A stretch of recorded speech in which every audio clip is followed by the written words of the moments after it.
So with that opening, we'll go on to hear from Allison Goldwyn.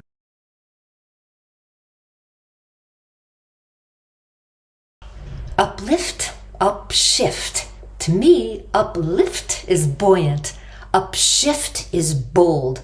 Uplift is like an inspiring mindset to complement upshift, which is a propulsion energetic, a world-changing, life-shifting, dynamic momentum that makes me think of rockets lifting off into the stratosphere.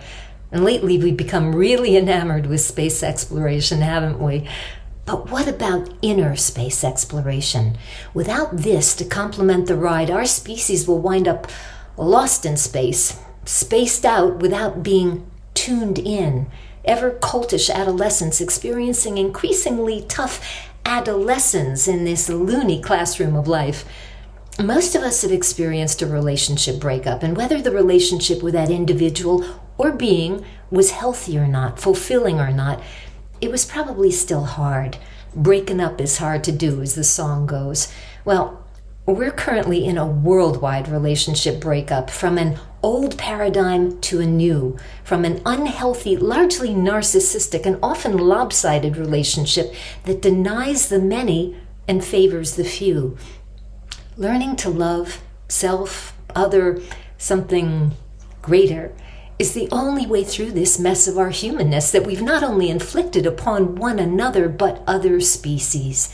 I mean, how many more epochs do we have to get this right? How many more redressings of the same ancient messaging before we accept our diversity as part of ultimate unity and ultimately align? To every body, on behalf of every being, to every parent or future parent, on behalf of tender-hearted, mindful child rearing, to every leader of nation and corporation, let's use the power of our imaginations and leave a once-in-a-civilization legacy that leads with love and the gift of upshift. When astronaut Edgar Mitchell gazed out at our planet from deep space, his transcendent overview experience forever changed his perceptions about the world around him and within him. Our global dysfunctional family called humanity hurtles through infinity on a tiny spit of homeland called Earth, all searching for the same ultimate thing, a sense of comfort, purpose, and worth. Wars have been fought over this. Discoveries have been made because of this. We found water on the lunar surface and launched humans into the universe, attempting to vivify our relevance within the mysterious depths of a cosmos that both fascinates and frightens. Yet we know so little about the world that inhabits us and enlightens. Imagine if we can inspire our new storyline from the inside out. If we could rewrite history in 3 acts, what might it be? And would we even want an Act 3 finale? Mother Earth is watching us. Father Time is clocking us. And humanity in sanity now beckons us to get spaced out and tuned in, and perhaps to birth the miraculous.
Well, it was supposed to be a sunny day, and the water was supposed to be bright blue and glistening, and there weren't supposed to be any people around.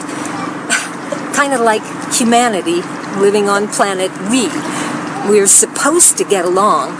There isn't supposed to be social inequities or geopolitical riddles or pandemics and climate crises that turn us upside down on our axes.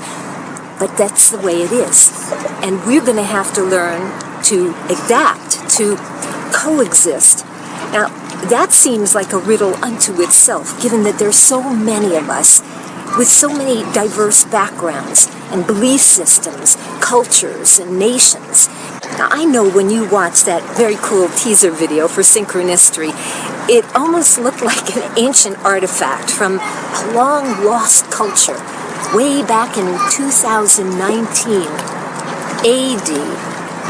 God, how the world has changed so rapidly, and who knows what the world situation will be the moment that you watch this new filming.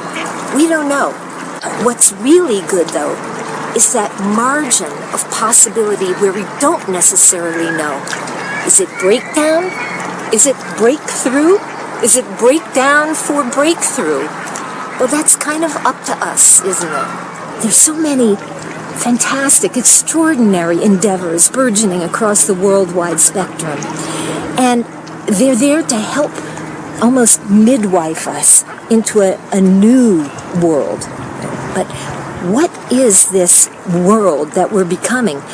These wonderful endeavors are like mortar holding us together. But what is this us that's being held together? Without having that context, that perspective to understand what we're holding together, we'll never understand the beauty of all these individual endeavors and all these individual beings. I invite us to reimagine ourselves from the inside out and to think about sync like a message in a bottle cast into the waters of modern times, like a prayer for humankind. Everybody's laughing, and I hope that we will too in the coming years. Let's try to adapt and make something beautiful.